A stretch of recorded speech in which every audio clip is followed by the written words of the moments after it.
I should have known something was off from the way she looked at me during my interview. Not the usual professional once-over, but something sharper, more calculating.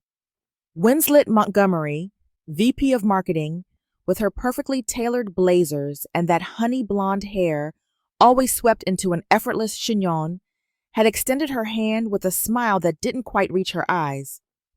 "We're so excited to have you on the team, Ellery." 6 months later, I was drowning. Projects I poured weeks into were suddenly not up to standard. Emails I'd sent with time-stamped receipts would mysteriously vanish from the server before meetings. Then, my biggest client, the one I landed after 3 tireless days and sleepless nights of preparations and presentations, was reassigned to my coworker, Jake.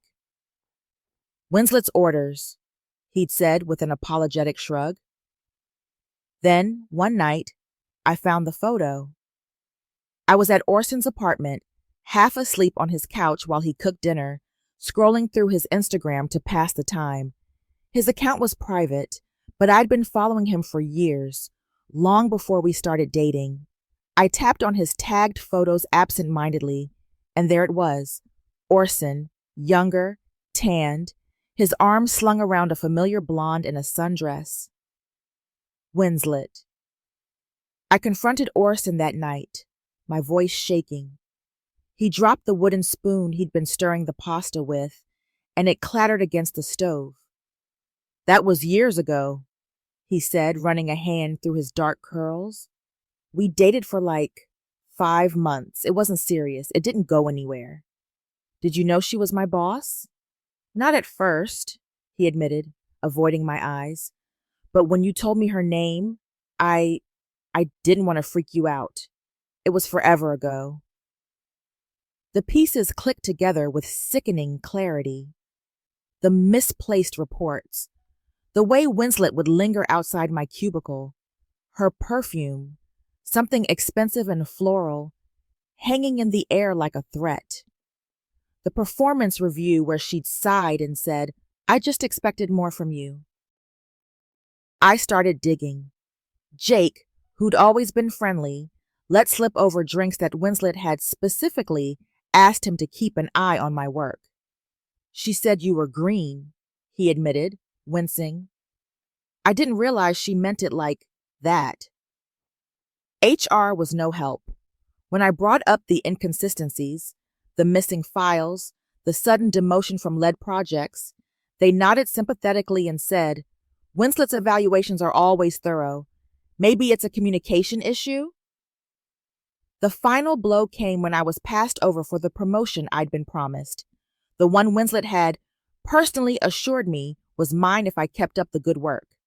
It went to someone else. "We just think he's a better cultural fit," Winslet said in the meeting, her gaze steady on mine. Orson begged me to quit. "I'll help you find something else," he pleaded. But it wasn't about the job anymore.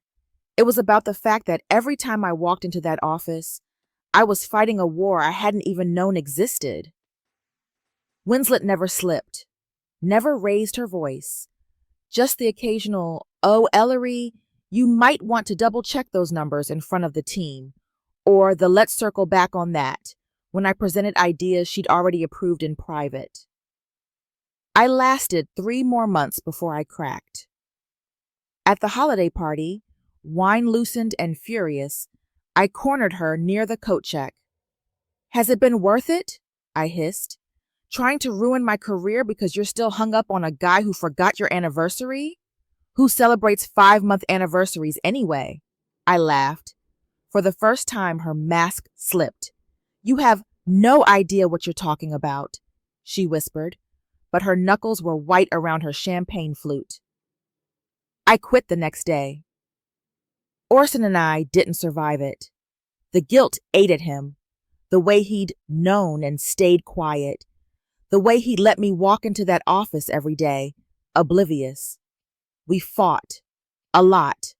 Then one night, he said the quiet part out loud. "Maybe if you'd been better at your job, she wouldn't have—" He didn't finish.